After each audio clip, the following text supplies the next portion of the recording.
Hi friends, today మనకు వచ్చేసి ఒక మొబైల్ వచ్చింది. ఇది వచ్చేసి base band plus IME number రెండు చూపించట్లేదు. Realme X3. యాక్చువల్లీ క్వాల్కామ్ మొబైల్స్లో ఇప్పుడు లేటెస్ట్ మోడల్స్ అన్నింటిలో కూడా ఈ ప్రాబ్లం అనేది మీరు ఫేస్ చేస్తూ ఉంటారు.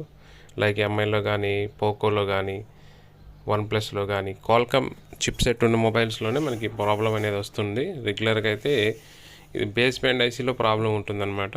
లైక్ దాన్ని మనం HDR ఐసీ అంటాం. ఓకే, ఈ ఐసీ ప్రజెంట్ అయితే మార్కెట్లో అవైలబుల్ ఉన్నాయి. రెగ్యులర్గా అయితే ఇది రివాల్వ్ చేస్తే సెట్ అయిపోతుంది. ఫ్రెండ్స్ అయితే ఒకసారి చెక్ చేసి చూపిస్తున్నాను చూడండి. IME number and base band రెండు కూడా అన్నాను ఉన్నాయి. ఇప్పుడు ప్రజెంట్ ఏం చేద్దామంటే మొబైల్ ఒకసారి ఓపెన్ చేసి HDR ఐసీ ఎక్కడ ఉందో చూసిండే. ఇదే HDR ఐసీ ఆల్రెడీ నేను రిమూవ్ చేశాను. ఒకసారి చెక్ చేద్దాం. ఇది చూశాను. ఇది ఫస్ట్ అయితే నేను చెక్ చేశాను. ఇప్పుడు రిమూవ్ చేస్తున్నాను. తీసి మళ్ళీ దీన్ని రివాల్వ్ చేస్తాను. రివాల్వ్ చేసి సేమ్ మళ్ళీ అదే ఐసీ రీప్లేస్ చేసేసాను. ఇక్కడ మళ్ళీ కొత్త ఐసీ వేయలేదు, బట్ రివాల్వ్ చేశాను అంతే. జస్ట్ ఐసీ రివాల్వ్ చేస్తే కూడా మీకు మ్యాక్సిమం ఛాన్సెస్ ఉంటాయి. ఐసీ రివాల్వ్ చేసేసి మళ్ళీ కొత్త ఐసీ రీప్లేస్ చేసేయాలి. అదే ఐసీ వేసేస్తే సరిపోతుంది.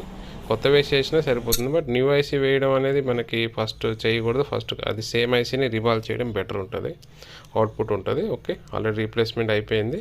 ఒకసారి చెక్ చేద్దాం ఇష్యూ వచ్చిందా, ఓకే అయిందా లేదా అనేది.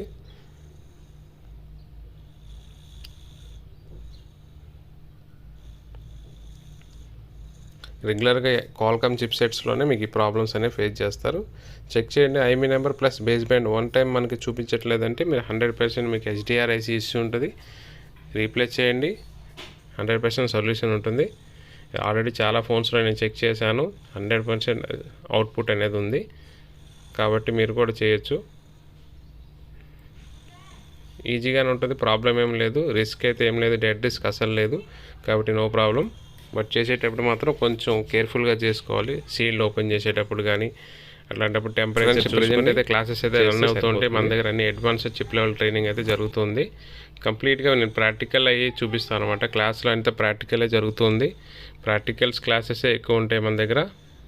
Classes daily 2 hours morning class ఉంటుంది, ఈవినింగ్ క్లాస్ ఉంటుంది. థియరీ క్లాస్ ఒక 2 hours ఉంటుంది. తర్వాత కంప్లీట్గా ప్రాక్టికల్ ఉంటుంది. ప్రాక్టికల్లో ఇవన్నీ కస్టమర్ డివైజ్లో వస్తుంటే వాటిని మనం ప్రాక్టికల్ చేసి చూపిస్తాం. ప్లస్ మీకు కూడా ఎక్స్పీరియన్స్ వచ్చే కొద్దీ మనం ప్రాక్టికల్కి ఇస్తూ ఉంటాం అన్నమాట. మొబైల్స్ లైవ్ మొబైల్సే చేస్తారు చాలా వరకు. ఇక ప్రాక్టికల్ క్లాసెస్ కోసం కూడా మన దగ్గర మొబైల్స్ చాలా వస్తూ ఉంటాయి, కస్టమర్ డివైజెస్, అవి కూడా చేస్తాము. ఇక పర్సనల్గా మీరు వచ్చేటప్పుడు ఏమైనా మొబైల్స్ తెచ్చుకున్నా కూడా వాటి మీద కూడా మనం ప్రాక్టికల్ చేసి మీకు సక్సెస్ అయ్యేటట్టు చూస్తాం అనమాట. 99% మనకి మొబైల్స్ అనేవి. Thank you for watching. ఏమైనా డౌట్స్ ఉంటే కాల్ చేయండి, లేకపోతే వాట్సాప్ చేయండి. నేను ఇంకా డీటెయిల్స్ ఎక్స్ప్లెయిన్ చేస్తాను. Thank you for watching.